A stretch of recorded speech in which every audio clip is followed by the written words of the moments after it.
Ahora vamos a hablar de la utilización del forraje.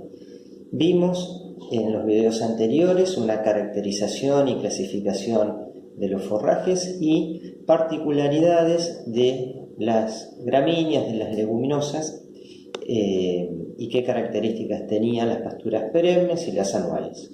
Ahora vamos a ver cómo se utilizan.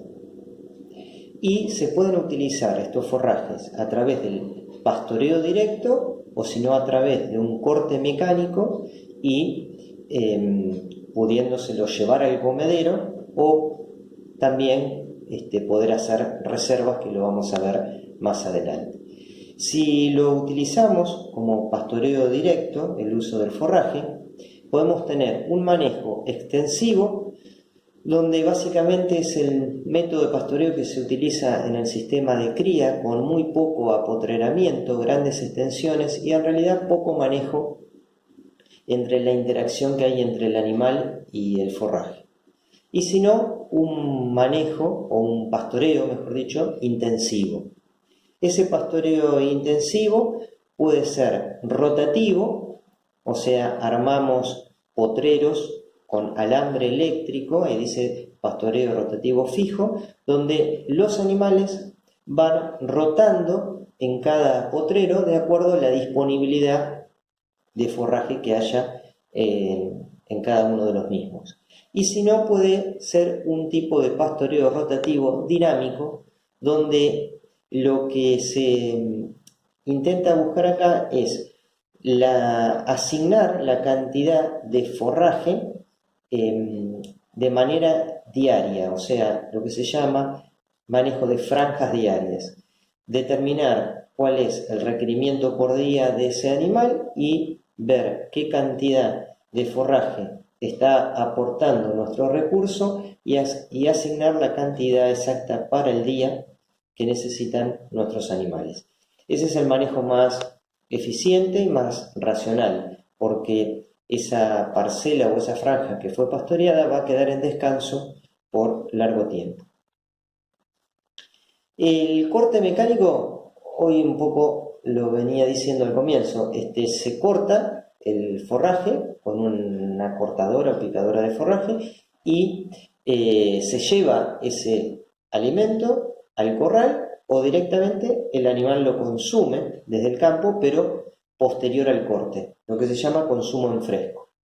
Y hay otra manera también de tener forraje por un método mecánico, la utilización por un método mecánico, que sería realizar conservas, enos o silos, que lo vamos a, como lo dije, a hablar más adelante. Otra manera de conservar el forraje podría ser lo que se llama clausura de forraje en pie, es la reserva de un potrero para realizar el consumo de ese forraje de manera diferida. ¿Qué significa esto? Dejar cerrado o clausurado un potrero o una parcela en un determinado momento que estaría para entrar a comer con las vacas, dejarlo cerrado y que diferir ese forraje para otro momento del año. Esa es una manera de poder diferir forraje donde vamos a tener cantidad, pero lo que no vamos a tener es calidad, porque lo que nosotros estamos haciendo es dejar que estas especies pasen al estado reproductivo y, como lo mencionamos en videos anteriores, cuando las plantas pasan al estado reproductivo, bajan su digestibilidad, por ende su calidad. Pero para los sistemas de cría, por ejemplo, puede ser una forma de reservar forraje para que los animales lo consuman en momentos donde haya baches o falta de forraje. ¿Cuáles son las recomendaciones para el pastoreo directo? El primer año de una pastura es el momento que mayor hay que cuidarla. O sea, es fundamental cuidar el primer pastoreo. Se debe iniciar cuando las plantas estén bien arraigadas, uno camina al lote y uno intenta arrancar la planta, y si eso genera una cierta resistencia o dificultad, quiere decir que las especies han desarrollado las suficientes raíces como para que no se descalcen a la hora de cuando el animal tenga que comerlas. Y es importante esto en el primer pastoreo, pero como en toda la vida útil de ese recurso, ajustar en realidad la carga animal al tiempo de permanencia para no evitar los sobrepastoreos. Y otra cosa que es importante es tener mucho recaudo cuando llueve y no hay el piso suficiente, porque si no los animales van a generar un pisoteo muy importante, van a desperdiciar forraje y se van a perder especies por pisoteo básicamente. Entonces lo que hay que tener siempre es un potrero alternativo reservado para esos días de lluvia. Cosas a tener en cuenta para el caso de las gramíneas.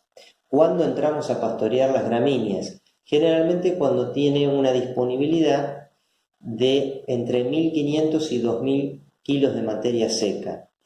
¿Cuál es alguna regla un tanto práctica, quizá no tan exacta? Es medir que esas plantas tengan entre 20 y 25 centímetros de altura, o lo que podríamos llamar, cuando tenemos 2 puños de alto, estaría en condiciones de recursos para entrar y ser pastoreado. Cuando retiramos, los vamos a retirar cuando haya 8 a 10 centímetros de altura, o si no, la otra regla es cuando haya quedado un puño.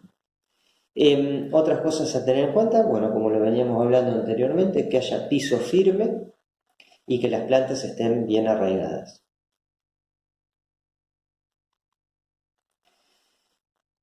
Respecto a la alfalfa, esto es un repaso. Recordemos que el momento óptimo de pastoreo era si estamos en primavera o verano, cuando la alfalfa comienza a florecer. Esta regla también sirve para el trébol rojo.